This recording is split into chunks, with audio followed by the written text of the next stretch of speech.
What's up, everybody? I have been on YouTube in a while.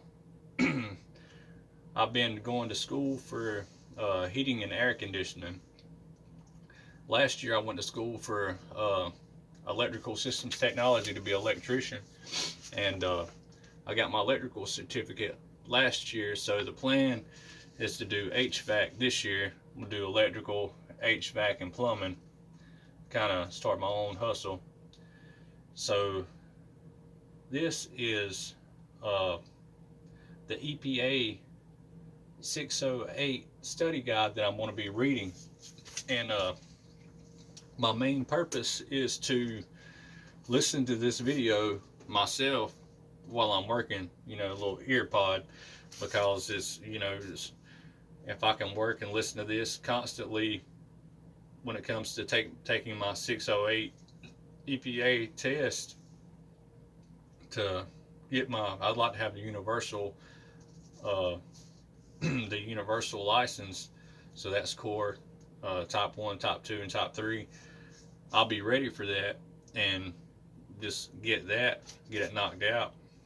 But anyway, this is part A, and my teacher gave me this packet, all these papers. It's like a study guide. So he says if you read it out loud, and as you're reading it out loud, it helps you remember it.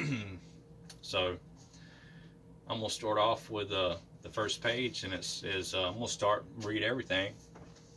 So got a few months to let it soak in.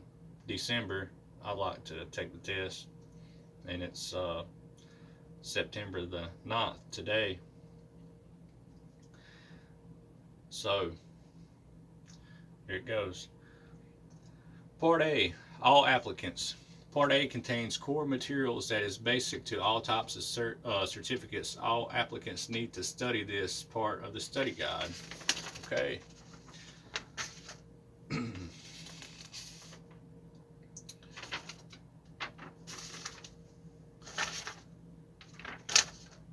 Okay. So I'm going to read the introduction. This ain't even really, that was A1, and this is X. So, types of certification. Type 1 certification, small appliances. Type 1, small appliances. Manufactured, charged, and hermetically sealed with 5 pounds or less of refrigerant.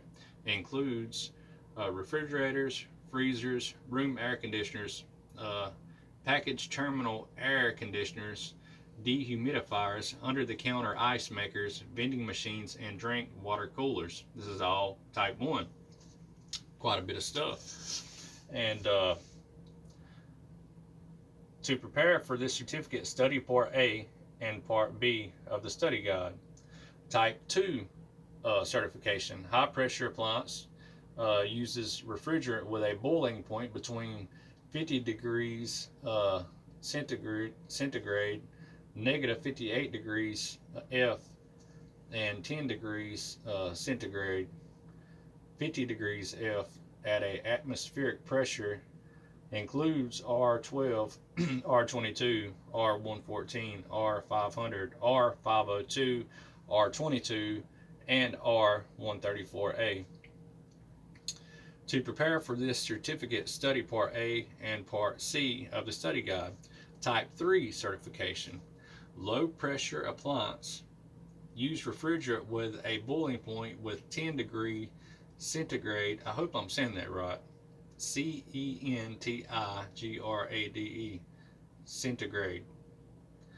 50 degrees F at atmospheric pressure. Includes CFC 11, CFC 113, and HCFC 123.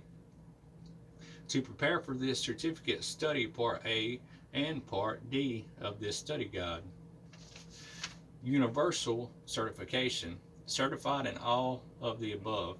Type 1, Type 2, and Type 3. To prepare for this certificate, study all parts of this study guide.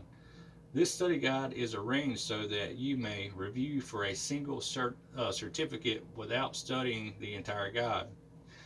Consequently, if you are preparing for more that one certificate, you will notice some redundancy of material. When that happens, just use the material as a refresher or skip ahead to new material.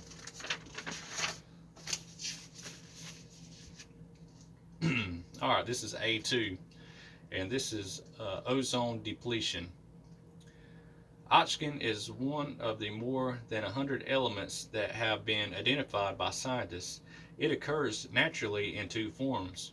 In one form, two atoms of oxygen combine to form a molecule. Chemists use the formula O2 to represent this form of oxygen.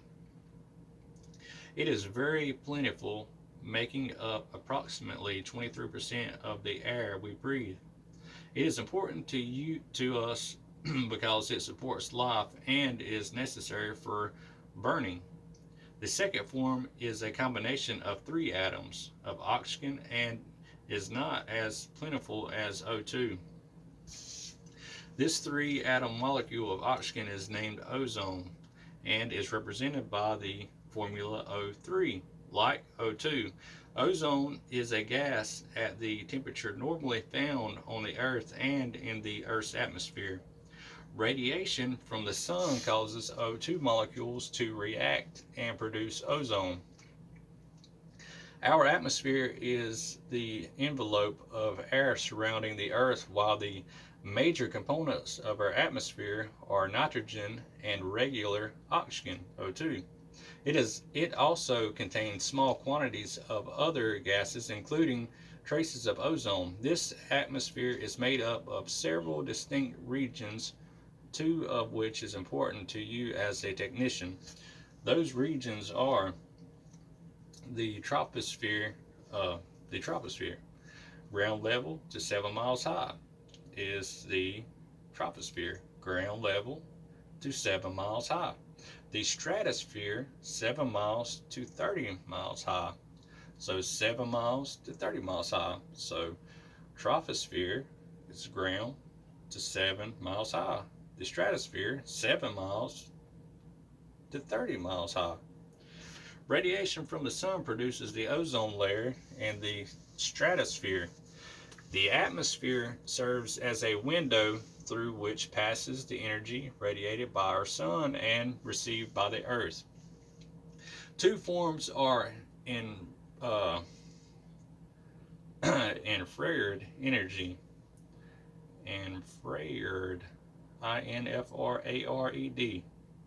Infrared energy, which you feel as heat, and ultraviolet energy, which you neither see nor feel. In proper amounts, ultraviolet energy is essential for many life processes. The ozone layer in the stratosphere protects the Earth from ultraviolet radiation from the sun. This is stratospheric ozone, which serves as a protective shield for Earth. Depletion of ozone in the stratosphere is a global problem. Excessive amounts of ultraviolet energy may cause increased incidence of skin cancer and contracts among humans and may possibly damage the human immune system. Excessive ultraviolet radiation can also hinder the growth and reproduction of marine organisms, plankton, which is the first links in the food chain for marine life. In addition, there is evidence that excessive ultraviolet radiation will reduce crop yields and increase the rate of global warming. As a result of damage to the stratospheric zone layer, excessive ultraviolet radiation may cause increased rates of skin cancer to humans and increase in contracts, damaging to the immune system and reduces growth of plankton. There is a growing body of research-based evidence linking stratospheric ozone depletion with the increasing amount of certain types of refrigerants that have escaped into the stratosphere. HCFC refrigerants contain hydrogen, chlorine, fluorine, and carbon. A3. A molecule of modern refrigerant will always contain one or more atoms of carbon and one or more atoms of fluorine. A molecule of modern refrigerant will always contain one or more atoms of carbon and or more atoms of fluorine. Chlorine is the element in CFC and HCFC molecules that causes ozone depletion. Excuse me. Investigations into the case of stratospheric ozone depletion over the Antarctic area indicate that CFCs in the stratosphere are a major factor because they contain no hydrogen. CFCs are chemically very stable and remain stable when released into the atmosphere. A compound that is chemically stable does not react readily with other substances and does not decompose spontaneously. In addition, CFCs neither dissolve in water nor break down into compounds that dissolve in water. CFCs do not easily break down in the atmosphere. These characteristics of CFCs and HCFCs make them more likely to reach the stratosphere than most other compounds containing chlorine. I'll have to take a pause for the calls.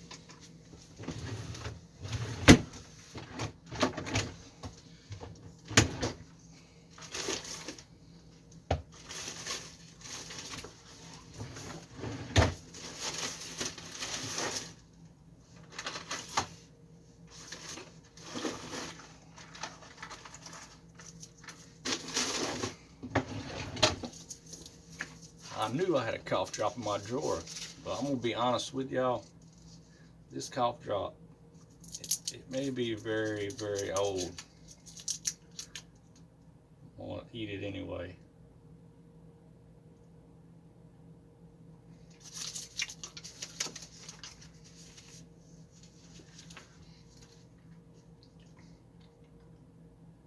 All right. When CFCs reach the stratosphere, the higher level of radiation causes the CFC molecules to decompose and release reactive chlorine. Once released in the chlorine reacts with ozone, causing the ozone to decompose. It is essential that one chlorine atom can cause the decomposition of approximately 100,000 ozone molecules.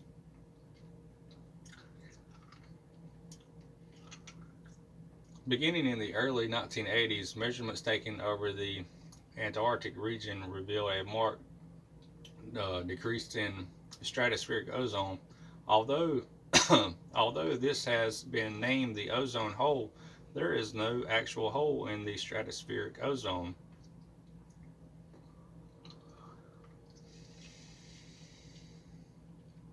Interesting.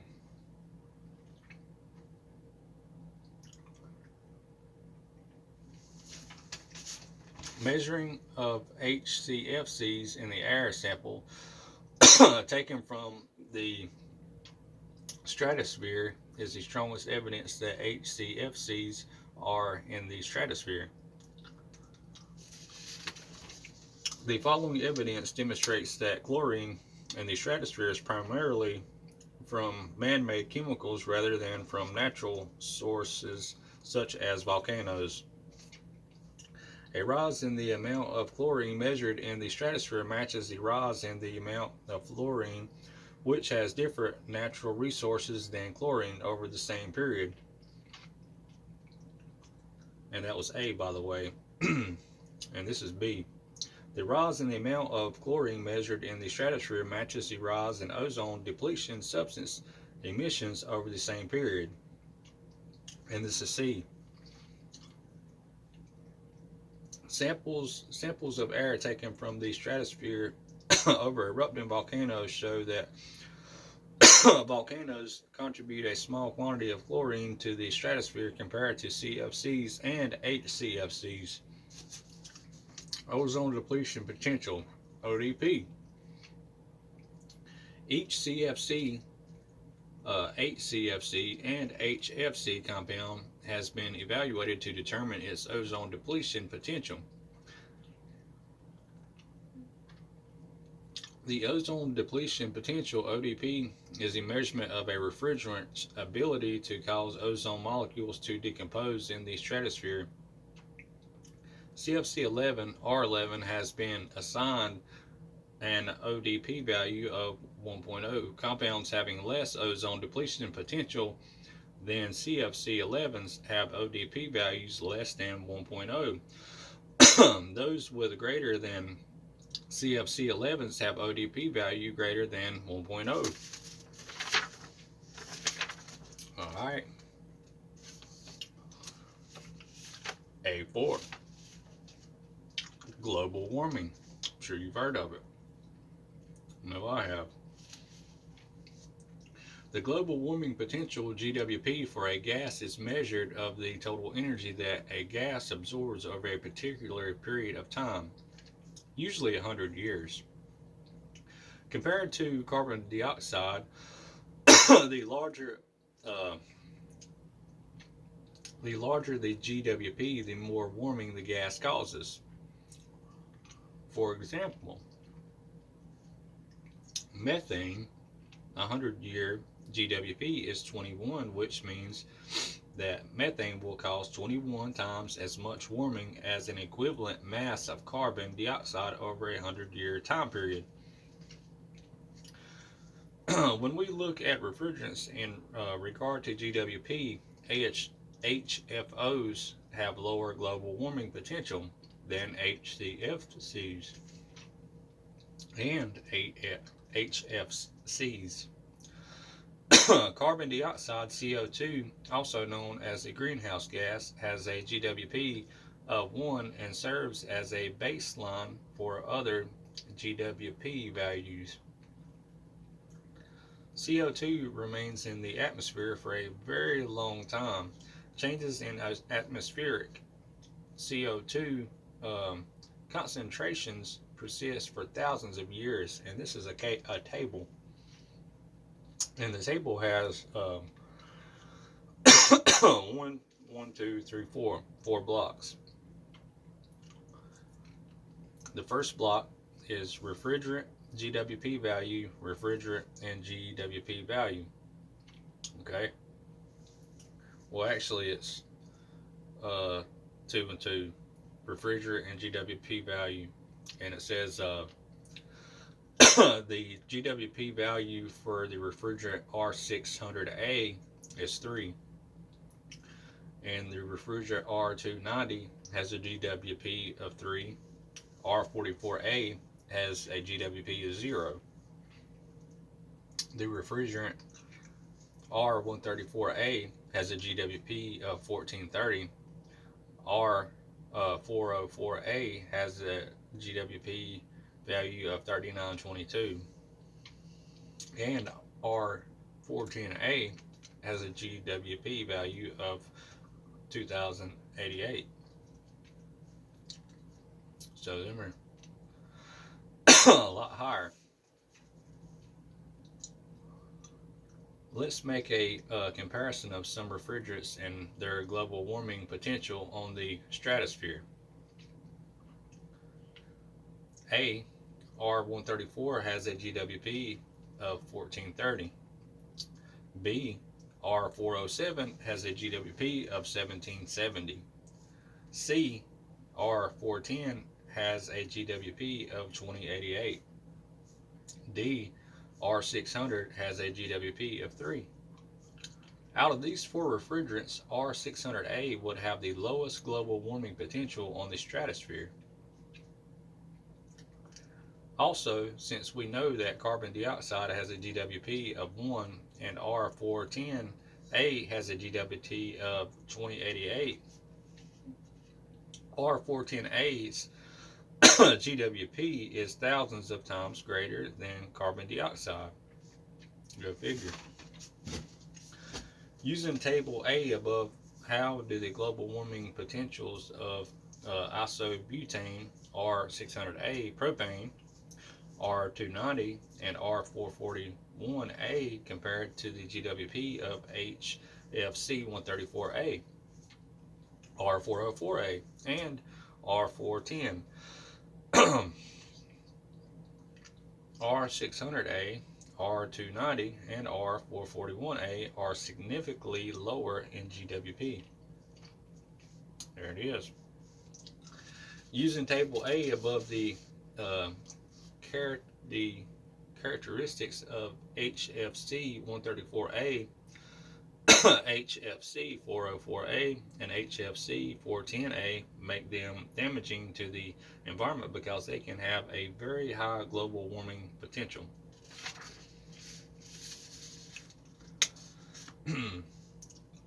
Hydrofluorolefins, hydrofluorolefins, hydrofluorolefin,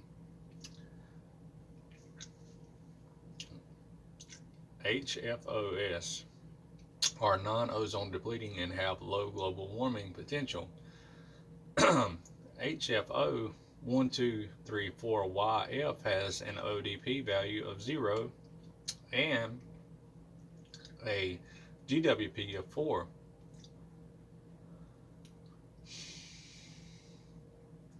HFO 1234ZE has an ODP value of 0 and GWP of 6. Throat's dry.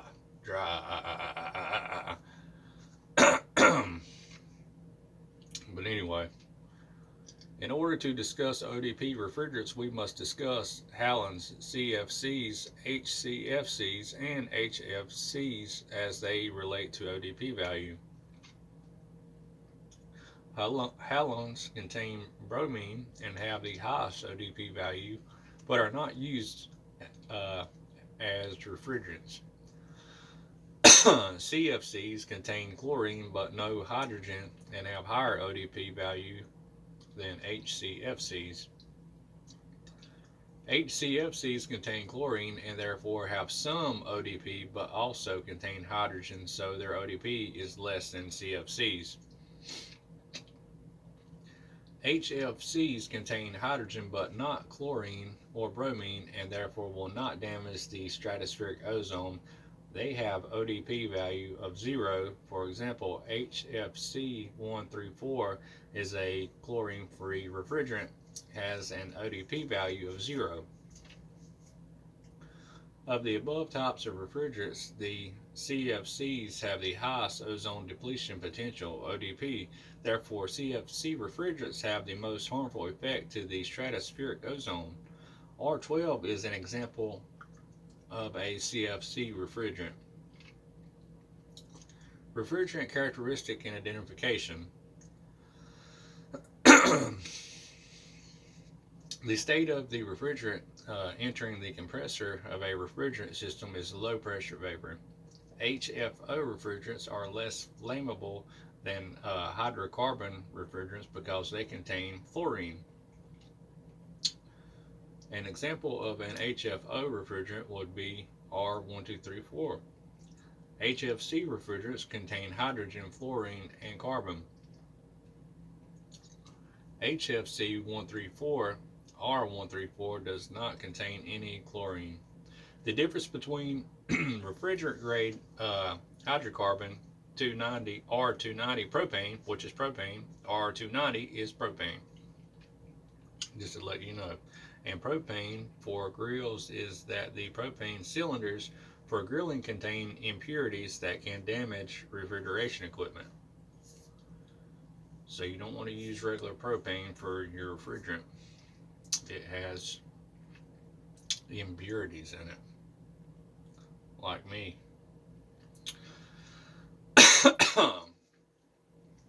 Alright. Some hydrofluorolefin hydrofluoroethylene HFO refrigerants are classified A2L because they are less flammable than hydrocarbon refrigerants, but most are still mildly flammable. HFO refrigerants are um, miscible in POE lubricants. Miscible. Sorry.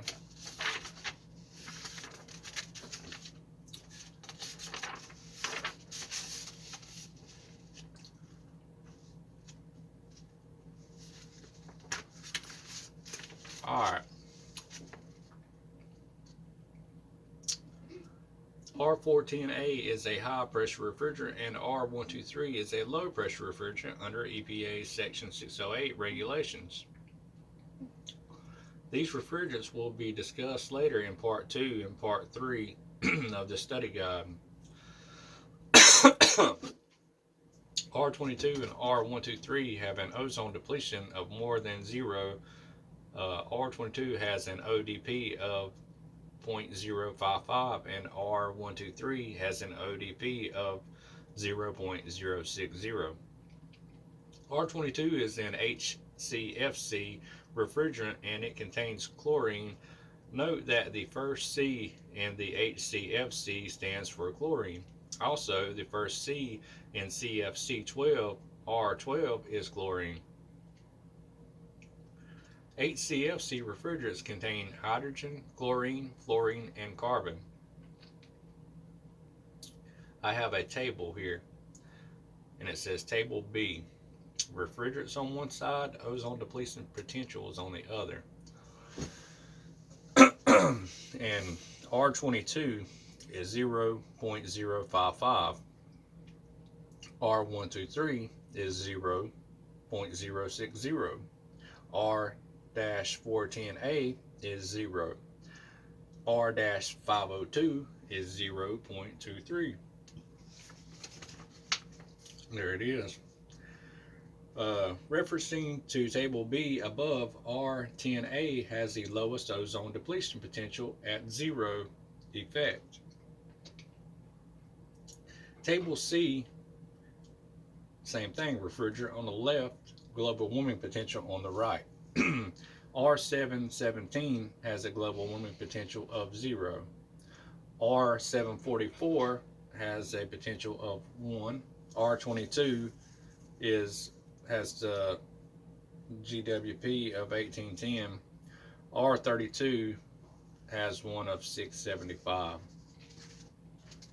Referencing to Table C above, R22 has a GWP of 1810. Clean Air Act and the Montreal Protocol, the theory of CFCs and halons emitted into the air could alter the amount of ozone in the atmosphere, was first published in the mid-1970s. The widespread public concern is led the U.S. to ban the use of CFCs in non-essential aerosol in 1978. In September of 1987, the U.S. and 22 other countries agreed to control the production and release of ozone-depleting substances. An international treaty and address ozone depletion substances and their alternatives is called the Montreal Protocol.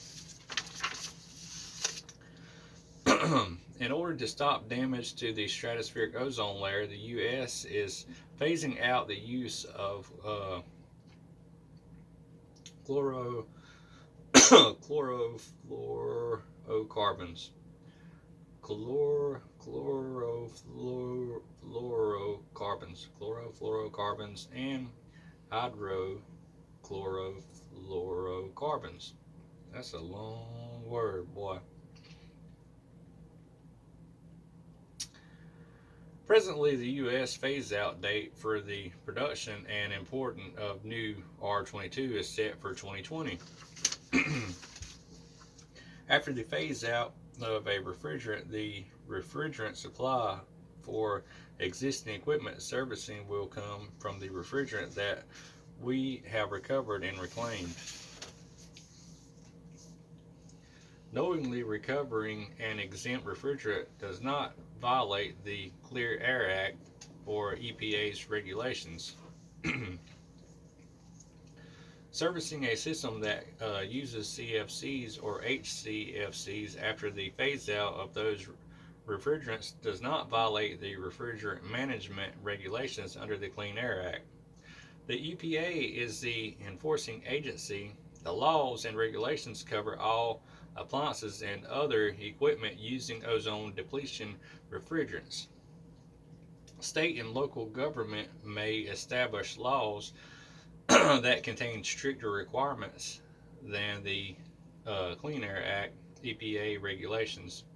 The Significant New Alternative Policy SNAP is a program of the EPA that identifies refrigerants with lower overall risk to human health and the environment.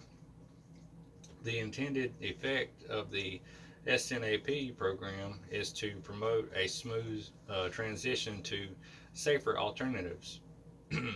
As of 2017, a technician can be fined $44,539 for violating the Clean Air Act, which includes knowingly releasing non-exempt refrigerants from an appliance.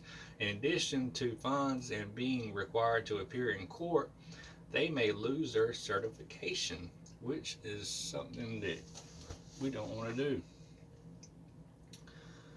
do. Clean Air Act Section 608 regulations to promote conservation of existing refrigerant supply through reclamation and standard of purity has been established to ensure that reclaimed refrigerants is not contaminated. Under the EPA's regulations, reclaimed refrigerant must meet AHRI 700 before it can be resold. Serving existing R22 system is a lawful use of HCFC 22s.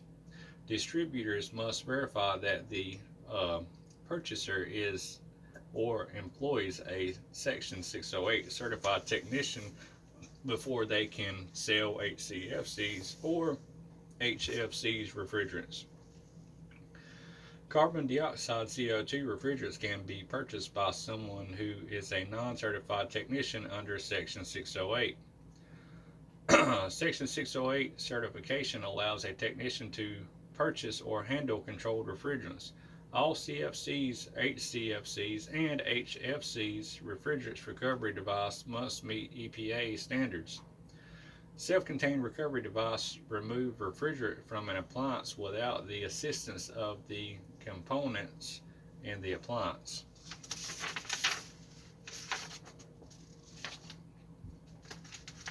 A8. My throat's dry. And before I keep reading,